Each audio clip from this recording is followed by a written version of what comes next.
Assalamualaikum warahmatullahi wabarakatuh. Pada kesempatan kali ini kita akan membahas tentang revolusi hijau di Indonesia. Perkembangan ilmu pengetahuan dan teknologi di Indonesia. Yaitu kita perlu membahas tentang pelaksanaan revolusi hijau di Indonesia. Apa itu revolusi hijau di Indonesia? Sebenarnya revolusi hijau merupakan sebuah istilah yang digunakan untuk menyebutkan sebuah program peningkatan produksi pangan. Hal ini dimulai pertama kali di Meksiko pada tahun 1940-an ya. Revolusi hijau diawali oleh Ford dan Rockefeller Foundation yang mengembangkan gandum di Meksiko pada tahun 1950 dan padi di Filipina pada tahun 1960. Lalu bagaimana pelaksanaan revolusi hijau di Indonesia? Ada dua alasan yang melandasi revolusi hijau di Indonesia. Revolusi hijau merupakan sebuah upaya memodernisasi sistem budaya pertanian di negara-negara berkembang. Melalui revolusi hijau, pertanian diperkenalkan dengan penggunaan pupuk buatan, pestisida, bibit unggul, peralatan pertanian yang modern dan sistem budidaya pertanian yang baru ya. Di Indonesia itu kenapa perlu adanya revolusi hijau? Yang pertama, Indonesia adalah negara agraris ya, di mana tanahnya subur ya. Kita punya potensi alam yang sangat luar biasa. Tanahnya sangat subur. Lalu jumlah penduduknya juga termasuk banyak. Nah, pada tahun 1984 Indonesia menjadi negara swasembada beras. Artinya kita mempunyai ketahanan pangan berupa beras yang melimpah. Hal ini diakui oleh FAO ya, yang mengakui prestasi Indonesia dengan memberikan penghargaan kepada Presiden Soeharto. FAO itu siapa? FAO adalah Organisasi Pangan dan Pertanian Dunia di bawah PBB. Mandat utama dari FAO itu sendiri yaitu untuk menaikkan tingkat gizi, menaikkan produktivitas pertanian dan pertumbuhan ekonomi di dunia. Pelaksanaan revolusi hijau di Indonesia. Penerapan revolusi hijau di Indonesia terjadi pada masa Orde Baru ya, pada tahun 1970-an hingga 1980-an. Pada saat itu, pemerintahan Orde Baru melakukan investasi besar-besaran terhadap sektor pertanian ya. Pemerintahan Orde Baru membangun dan mengembangkan program-program modernisasi pertanian yang tujuannya yaitu untuk meningkatkan produksi pertanian Indonesia.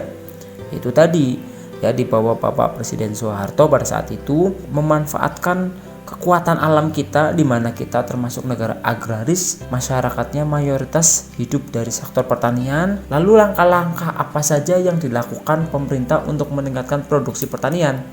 Yang pertama yaitu intensifikasi pertanian, yaitu peningkatan kualitas dan kuantitas produksi tani dengan cara meningkatkan produktivitas kerjanya ya. Yang kedua, ekstensifikasi pertanian, yaitu peningkatan kualitas dan kuantitas produksi tani dengan cara menambah faktor produksi pertanian ya.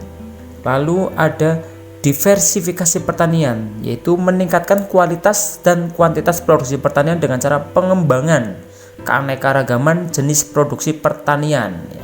Lalu ada rehabilitasi pertanian, yaitu peningkatan kualitas dan kuantitas produksi tani dengan cara memulihkan lahan dan sumber daya pertanian yang sudah kritis ya, direhabilitasi dia. Contoh ekstensifikasi pertanian yang pertama yaitu panca usaha tani melalui kegiatan yang pertama. Satu, menggunakan bibit unggul ya, memperkenalkan bibit unggul, bibit terbaik ya. Dengan bibit yang baik maka hasilnya bisa lebih melimpah. Yang kedua, pengolahan tanah yang baik ya. Yang ketiga, irigasi yang teratur ya, pengairan ya, ini pengairan. Yang keempat, penggunaan pupuk baik pupuk alami ataupun pupuk buatan. Yang kelima yaitu pemberantasan hama menjadi penting karena selain pupuk yang baik, pengolahan yang teratur, juga perlu adanya pemberantasan hama, karena hama mampu mengganggu produktivitas pertanian kita. Ekstensifikasi pertanian yaitu dengan cara memperluas lahan daerah pertanian ya, diperluas ya, membuka lahan baru. Upayanya apa? Upayanya meningkatkan produktivitas produksi dan hasilnya lebih melimpah. Lalu upaya diversifikasi pertanian. Yang pertama yaitu penganekaragaman jenis tanaman pada satu lahan pertanian melalui sistem tumpang sari ya. Satu lahan bisa dimanfaatkan lebih maksimal. Misalnya lahannya ditanami padi, lalu di samping-sampingnya bisa ditanami misalnya cabai atau jagung atau kacang panjang. Itu namanya tumpang sari, yaitu memanfaatkan lahan yang tersisa sehingga bisa lebih produktif. Lalu rehabilitasi pertanian. Rehabilitasi pertanian merupakan usaha pemulihan produktivitas sumber daya pertanian yang kritis ya, yang membahayakan kondisi lingkungan dengan maksud untuk meningkatkan kesejahteraan masyarakat ya.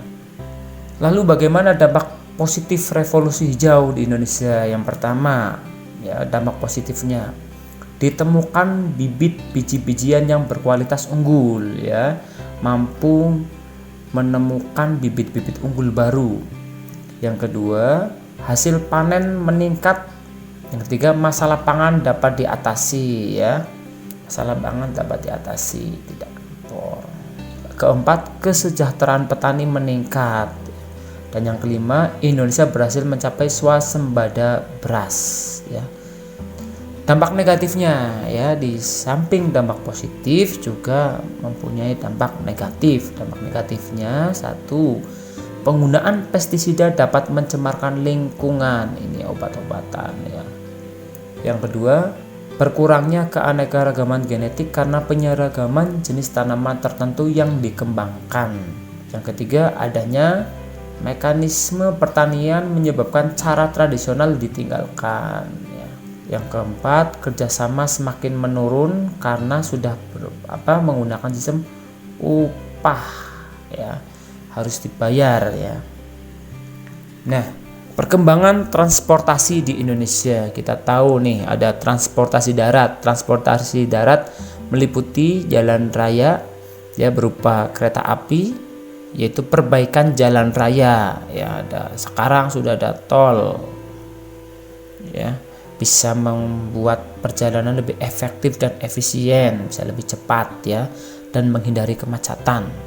Pembinaannya dilakukan oleh Direktorat Jenderal Perhubungan Darat ya. Kualitas jalan raya ditingkatkan, juga dibangun jalan bebas hambatan berupa tol, jalan rayang, underpass ya, dan pembangunan sistem rel ganda, pembangunan jembatan. Upayanya supaya jalur produksi dan distribusi lancar. Ada transportasi laut, sekarang sudah dikembangkan tol laut. Transportasi laut di Indonesia memegang peranan penting karena Indonesia merupakan negara maritim. Maka pelayaran lokal mampu menghubungkan dua tempat yang berdekatan, misalnya Pulau Jawa dan Pulau Sumatera, atau Jawa Bali, atau Jawa dengan Kalimantan. Ya, pelayaran perintis melayani angkutan di daerah terpencil. Lalu ada pelayaran Nusantara dilakukan antar pulau dan antar daerah di Indonesia.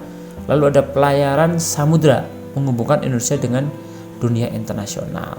Nah, ini contoh pelayaran samudra. Nah, transportasi laut itu, pembinaan transportasi laut dilakukan oleh Direktorat Jenderal Perhubungan Laut ya. Lalu ada transportasi udara. Faktor yang menyebabkan berkembangnya perusahaan penerbangan di Indonesia, yang pertama, kondisi geografis di Indonesia ya, berpulau-pulau. Perkembangan bisnis antar kota ya, dan jalur darat belum memadai, maka dibutuhkan transportasi udara. Pada tahun 1976 didirikan PT IPTN di Bandung yang dipelopori oleh Marsikal pertama Nurtanio Pringgo Adi Suryo serta sekelompok putra Indonesia yang dipimpin oleh Profesor B.J. Habibie ya, pernah mengembangkan industri pesawat di Indonesia. PTN juga bekerja sama dengan perusahaan Boeing di Amerika, dan rencana IPTN untuk membuat pesawat dengan kapasitas yang lebih besar tersendat karena krisis ekonomi pada tahun 1997. Perkembangan industri penerbangan di Indonesia mengalami kemunduran pesat setelah IPTN dinyatakan defisit atau bangkrut. Perkembangan teknologi komunikasi di Indonesia. Pembangunan telekomunikasi merupakan suatu keharusan, terlebih di masa hari ini. Ya, di masa hari ini kita menjadi sangat butuh yang namanya internet sekarang. Internet pun sudah berubah dari 3G ke 4G, sekarang berkembang 5G. Ya, jaringannya lebih cepat, jaringan lebih bagus. Sebagai negara kepulauan dengan pulau-pulau yang terpencar, perlu adanya layanan yang efektif dan efisien. Dan untuk mengejar ketertinggalan Indonesia di berbagai bidang dengan negara lain, Indonesia merupakan negara keempat dengan menggunakan teknologi satelit untuk berkomunikasi. Penggunaan satelit Palapa sejak tahun 1976 digunakan untuk melayani telepon, telegram, teleteks, dan siaran televisi. Ya, sekarang sudah berkembang lebih pesat lagi menjadi internet. Dalam perkembangan teknologi komunikasi di Indonesia, jaringan telepon seluler terus mengalami peningkatan. Di samping itu, perkembangan teknologi komputer yang dipadukan sebagai media komunikasi dan informasi melalui jaringan internet makin memperluas penggunaan satelit dalam pengembangan sistem komunikasi dan informasi. Ya. Berbagai langkah yang diambil pemerintah untuk memperlancar penyebaran dan meningkatkan arus informasi, misalnya membangun stasiun pemancar radio, ya, membangun stasiun pemancar maupun stasiun relay televisi, memberikan fasilitas penerbangan media massa cetak dan elektronik, mencanangkan program koran masuk desa. Ini dulu, sekarang sudah mulai masuk dunia di digital. Sekarang sudah merambah ke dunia digital. Sudah menggunakan media internet semua, berbasis internet. Perkembangan industri di Indonesia. Kegiatan industri menjadi sektor yang sangat diperlukan dalam kegiatan pembangunan. Pada pelita ke-6, ya, pembangunan 5 tahun ke-6, kebijakan sektor industri dititik beratkan pada hal berikut. Yang pertama yaitu arah dan tujuan pembangunan industri untuk kesejahteraan masyarakat Indonesia. Yang kedua, pengembangan industri dengan nilai yang tinggi serta strategis. Dan yang ketiga, pengembangan industri diharapkan memperdalam struktur industri secara efektif dan efisien sehingga Indonesia diharapkan mampu bersaing dengan negara-negara di Asia minimal. Pemerintahan Orde Baru telah menerbitkan Undang-Undang Nomor 5 Tahun 1984 tentang perindustrian. Ada dua macam industri, yaitu industri pertanian. Kegiatan industri yang berkaitan dengan kegiatan pertanian atau hasil industri itu akan menopang kegiatan pertanian. Lalu ada industri non-pertanian. Industri di luar bidang pertanian yang merupakan suatu kegiatan yang bersifat bisnis. Pembangunan industri telah memberikan sumbangan yang cukup besar bagi masyarakat. Masyarakat sudah dapat memenuhi kebutuhan sandang, pangan, dan papan. Dan sejak Repelita keempat, sektor industri semakin meningkat, bahkan mulai dapat menggantikan sektor pertanian dalam sumbangannya kepada produk domestik bruto. Terlebih di era hari ini, di tahun 2020-an, 2021, perkembangan industri semakin maju, pabrik dan industri sudah mulai merambah ke yang lebih modern lagi. Pengembangannya sudah berbasis energi dan di berbagai bidang industri manufaktur lainnya. Ya, berikut ada berbagai macam latihan soal. Yang pertama, ya silakan bisa dibaca, bisa dikerjakan. Ini ya. Yang pertama, apakah yang dimaksud dengan revolusi industri? Yang kedua, panca usaha tani meliputi apa saja? Ya, yang ketiga, usaha yang dilakukan pemerintah dalam rangka melaksanakan revolusi hijau adalah apa saja? Dan yang keempat, hambatan-hambatan pelaksanaan revolusi hijau. Dan yang kelima, yang terakhir, pembangunan telekomunikasi merupakan suatu keharusan karena. Terima kasih atas perhatiannya. Mohon maaf bila ada kesalahan dan kekurangan. Saya akhiri. Assalamualaikum warahmatullahi wabarakatuh.